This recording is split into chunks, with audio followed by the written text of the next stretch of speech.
So chapter 10, discrete time LTI system. So in this chapter, we're gonna have our favorite topic, convolutions in discrete time. In the discrete time signal, we have a unit impulse response as here. As kind of the input and output. We have in the middle impulse response. And in the control, we're going to call it as transfer function. LTI system, we would know there is a linearity. How to check the linear or non-linear. We're going to just find y1 and y2 and then have two inputs, the sum. If they are the same, it's a linear. If it's not, it's not. And then we also look at the time invariance. We're going to change to x input is x of n minus n naught. And then we change it to y for the output n minus n naught, see whether they are the same or not. Discrete time, we're going to use the unit step sequence u of n. We already look at those as a chart. We need to be careful. So when we have n equals to 0, this time we have the value of 1. That's the major difference. So when we sketch u of n, you're going to start from 0, 1, 2, dot, dot, dot, and then 0 for the negative 1, dot, dot, dot. So when we have n equals to 0, we have a valid value as a 1. In the continuous time, when n equals to 0, we set undefined. And the delta functions, we already talked about that in the continuous time. So a similar way. So we're going to let that inside of the bracket equals to 0. That's the way we're going to have a spike as a 1. And when we multiply x of n times delta n minus n naught, we're going to find the inside of this bracket equals to 0, which is n equals to n naught. You plug it into n naught. We still have delta n minus n naught for our information. So that's the difference between the continuous time and the discrete time. Continuous time, when you take the integral, this part disappears, but the discrete time is still there. So the notation, this is true as well. We'll have an example here. When n equals to negative 1, amplitude is 2. When n equals to 0, 3. When n equals to 1, 1. And all other are 0. So let's take a look at the x of negative 1n. Where is x of negative 1n? It's right there, right? And how are you going to represent that? We can say x of n times delta n plus 1. When we let inside of this bracket equals to 0, n value equals to negative 1. So this is the same as this. Also, when we let n equals to negative 1, you plug it in an x value, we keep the delta.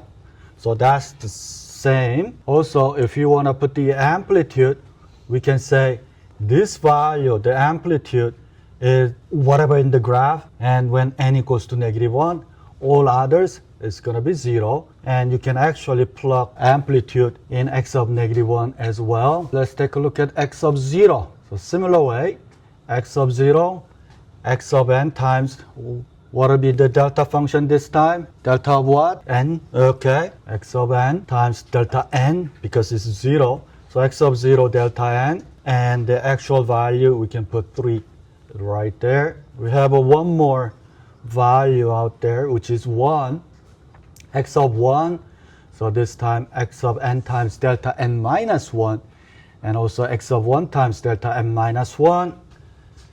And that is 1, because the amplitude is 1. Those are the different notations. So we're going to use this. We are not going to use this notation for our class. We're going to use this. We're going to use this. And we'll use this. We are not going to use notation this in our class. Yeah, we have this signal. And we want to put that into the form. Then what would that be? First, what we need to do, we need to identify the delta, right? Delta n, what is this? N minus 5, because we're going to let inside of the bracket equals to 0. That's the value where the spike is going to go. And then you can say x of n, that's the second notation. Because this guy is x of 0. How do you know it's x of 0? Because of the delta n. We let this equals to 0. N is 0. Where is n is 0? This one. So by looking at the delta function, we should be able to find exactly which signal in the discrete time. Did I answer your question? Now let's talk about the convolution. The convolution sum, by definition, is this. So an arbitrary input sequence x of n can be expressed as a weighted linear combination, something like this. Just like what we saw in the delta. When we change the k values, we can just represent series of the discrete signal. I mean, we should be able to see lower bound and upper bound, just like what we have in the previous. Lower bound is a -1, +1, and then -1, +1, and we're going to have a 3 of this guy, just like what we saw in the previous. And the convolution sum is an arbitrary input sequence, can be expressed by weighted response. This is the expression for the convolution. We use this symbol as a convolution, same as in the continuous time. So we have summation going from -infinity to +infinity, x of k times h of n minus k.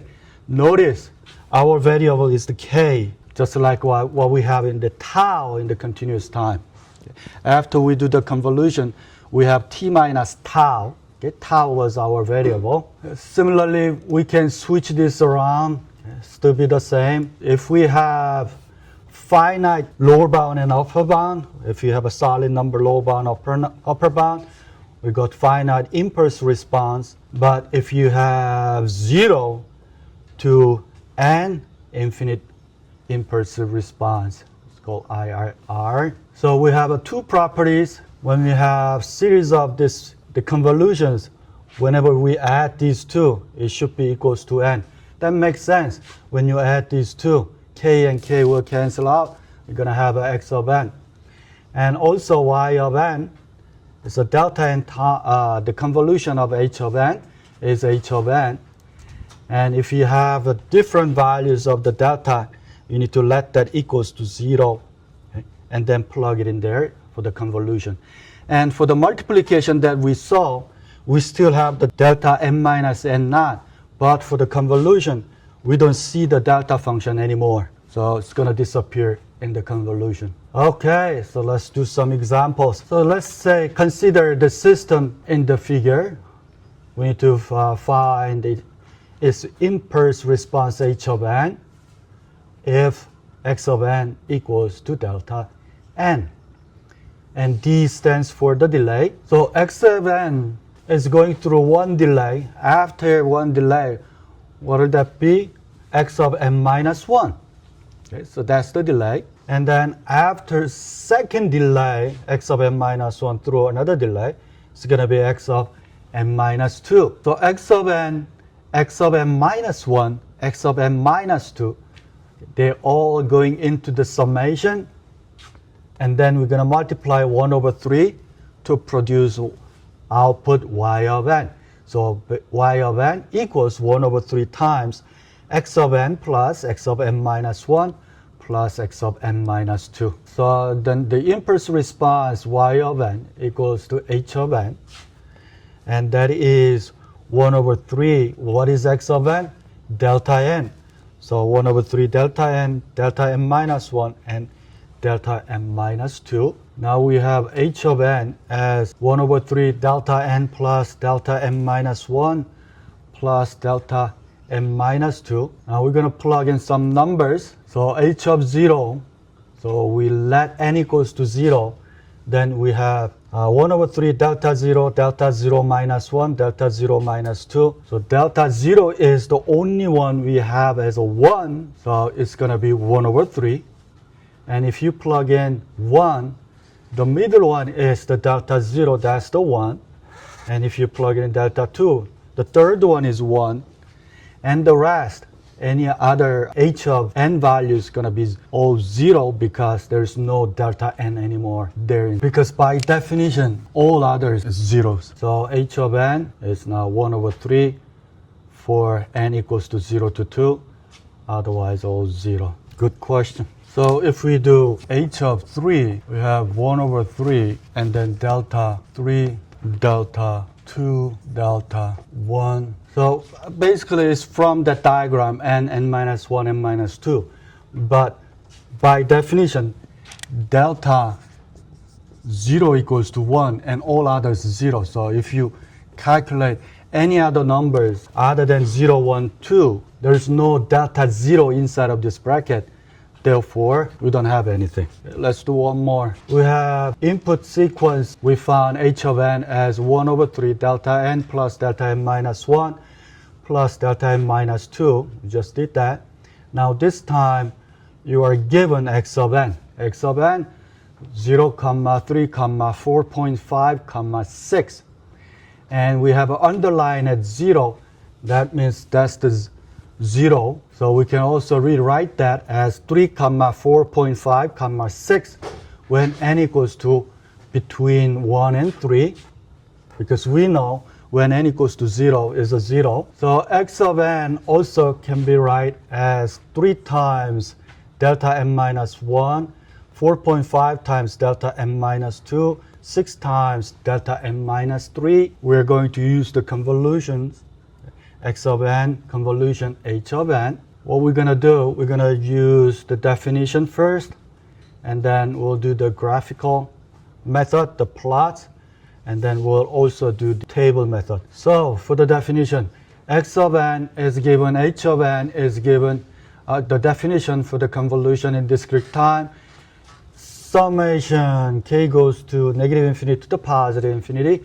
We need to put x of k times h of n minus k. X of n, convolution of h of n. So that's what we're going to do. And that is, I'm going to just take the 1 over 3 out. X of n, convolution delta n. X of n, convolution delta n minus 1. X of n, convolution delta n minus 2. So it's kind of distribute x of n to every single delta function inside of the parentheses. Now we're going to use this property, x of n convolution delta n minus 0. We're going to let this hold this thing inside of the x of n. So now multiplication, we're going to let inside of the bracket equals to 0 and put it into x of n. But for the convolution in the discrete time, whatever the inside of the delta function, we need to put it into x of n. Then if you apply that property, we're going to have y of n equals x of n plus x of n minus 1 plus x of n minus 2. Those are the bracket inside of the delta function. So that's our x of n. So now we're going to plug this x of n into y of n. So 1 over 3 x of n, just write this guy in here. And x of n minus 1, we're going to delay by 1 for inside of the delta function.